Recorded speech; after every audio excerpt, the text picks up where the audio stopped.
warahmatullahi wabarakatuh. Tepangkeun wasta abdi Kailani Setia Alika di kelas 10 IPA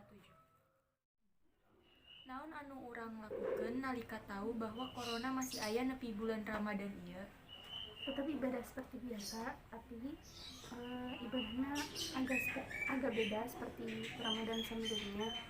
Karena pandemi, kita ibadahnya di rumah. Kumaha proses ibadah selama wabah ieu? Agak sedikit beda, karena biasanya contohnya seperti sholat. Biasanya kan berjamaah di masjid, tapi karena pandemi, kita sholat mandiri di rumah. Kunaon pemerintah nita ibadah di rumah wae? Karena kasusnya sudah cukup serius, jadi pemerintah mengambil tindakan untuk beribadah di rumah. Iraha mulai ngalakukeun aktivitas di imah wae? Sudah sekitar 1 bulan kan. Di mana wae warga beribadah selama pandemi ieu? Di rumah karena sudah tidak boleh ada lagi kerumunan. Saha wae di dekat imah maneh anu terpapar virus eta?